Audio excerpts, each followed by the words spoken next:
नया सम्मान योजना को लेकर इस बार छठ पूजा के बाद जो नई हलचलें देखने को मिल रही हैं, उन्होंने पूरे झारखंड में गरीब माताओं और बहनों के बीच उम्मीद की नई किरण जगा दी है। सरकार की तरफ से जो तैयारी चल रही है, उससे साफ संकेत मिल रहा है कि नवंबर के पहले सप्ताह के बाद धीरे धीरे सभी जिलों में पैसा भेजने की प्रक्रिया शुरू हो जाएगी। लेकिन इसके साथ ही कुछ ऐसे जिले और पंचायतें भी हैं जहां तकनीकी कारणों, आधार लिंक की दिक्कतों और बैंक वेरिफिकेशन की वजह से फिलहाल पैसा नहीं पहुंच पाएगा। तो आइए जानते हैं पूरे विस्तार से नया सम्मान योजना के 12 बड़े अपडेट की कहां पैसा मिलने वाला है और कहां फिलहाल रुका रहेगा। पहला बड़ा अपडेट यह है कि रांची, बोकारो और धनबाद जिले की लगभग सभी पंचायतों में नया सम्मान योजना का भुगतान तय हो गया है। यहां डीबीटी के माध्यम से पैसा सीधे महिलाओं के खाते में भेजा जाएगा। कई पंचायतों में सूची तैयार कर ली गई है और बैंक खाता सत्यापन भी लगभग पूरा हो चुका है। छठ पूजा खत्म होते ही इन जिलों में भुगतान प्रक्रिया की शुरुआत होगी। दूसरा अपडेट यह है कि गिरिडीह, देवघर और जामताड़ा जिलों में कुछ पंचायतों में अभी भी लाभुकों का आधार लिंक नहीं हो पाया है। इस वजह से वहां की कुछ महिलाओं को पहले चरण में पैसा नहीं मिलेगा। लेकिन जिला प्रशासन ने साफ किया है कि छठ के बाद विशेष शिविर लगाकर आधार सीडिंग कराई जाएगी और उसके बाद दिसंबर के पहले सप्ताह में इन इलाकों में भी पैसा भेज दिया जाएगा। तीसरा अपडेट यह है कि पूर्वी सिंहभूम, पश्चिमी सिंहभूम और सरायकेला खरसावां जिले में भुगतान की प्रक्रिया लगभग पूरी हो चुकी है।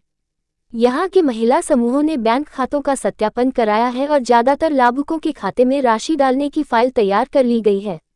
यानी इन जिलों की महिलाएं नवंबर के दूसरे सप्ताह तक अपने खाते में राशि देख सकेंगी। चौथा अपडेट गुमला, लोहरदगा और सिमडेगा जिले से जुड़ा है, जहां कुछ ब्लॉकों में सर्वे का काम अधूरा रह गया था। इस वजह से यहां की कुछ पंचायतों में अभी लाभुकों की सूची पूरी नहीं हो पाई है। सरकार ने आदेश दिया है कि छठ पूजा के तुरंत बाद इन इलाकों में विशेष सर्वे दल भेजे जाएंगे और एक सप्ताह के अंदर सूची को फाइनल कर भुगतान की प्रक्रिया शुरू होगी। पांचवा अपडेट पलामू, लातेहार और गढ़वा जिले से है। यहां के कई लाभुकों के बैंक खाते निष्क्रिय पाए गए हैं।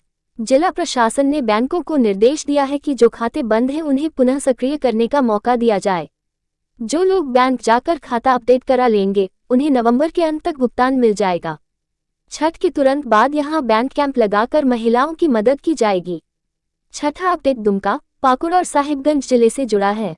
इन जिलों में आधार और बैंक दोनों लिंक ठीक है, इसलिए यहां भुगतान प्रक्रिया तेजी से चल रही है। स्थानीय ब्लॉक कार्यालयों में लाभुकों की सूची लगाई जा चुकी है। खबर है कि दुमका और पाकुड़ में छठ पूजा के बाद पहले चरण के तहत भुगतान की शुरुआत होगी। सातवां अपडेट कोडरमा और हजारीबाग जिले का है।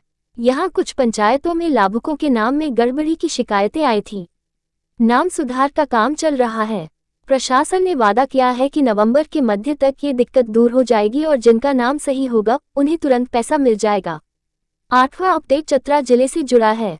यहां बारिश और सर्वे की देरी की वजह से भुगतान में थोड़ा विलंब हो रहा है, लेकिन छठ पूजा के बाद जिले के सभी ब्लॉकों में सूची फाइनल करके चरणबद्ध तरीके से भुगतान शुरू होगा। नौवां अपडेट खूंटी और रांची ग्रामीण इलाके से जुड़ा है, जहां स्व सहायता समूहों के माध्यम से भुगतान की निगरानी की जा रही है। इन इलाकों में डेटा एंट्री लगभग पूरी हो चुकी है, इसलिए यहां की महिलाएं सबसे पहले लाभ पाने वाली हैं। 10वां अपडेट यह है कि जिन जिलों में आधार, बैंक और मोबाइल नंबर तीनों लिंक हैं, वहां किसी तरह की रुकावट नहीं होगी। इन लाभुकों को नवंबर के पहले सप्ताह में ही पैसे मिल जाएंगे। 11वां अपडेट यह है कि जिन महिलाओं ने आवेदन तो कर दिया है लेकिन दस्तावेज अधूरे हैं, उन्हें इस बार भुगतान नहीं मिलेगा। सरकार ने कहा है कि ऐसे लोग जब तक अपने सभी दस्तावेज जमा नहीं करेंगे, उन्हें अगली किश्त में ही पैसा दिया जाएगा।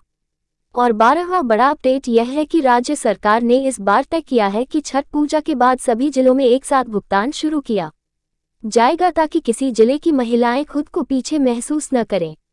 यानी इस बार झारखंड के हर कोने में ये योजना अपने रंग में दिखेगी।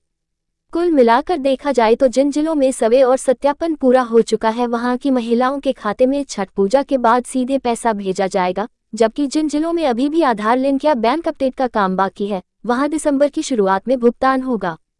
सरकार की कोशिश है कि दिसंबर के पहले सप्ताह तक पूरे झारखंड की सभी पात्र माताओं और बहनों के खाते में नया सम्मान योजना का लाभ पहुंच जाए, ताकि वे त्योहार के बाद के दिनों में राहत और खुशी महसूस कर सकें।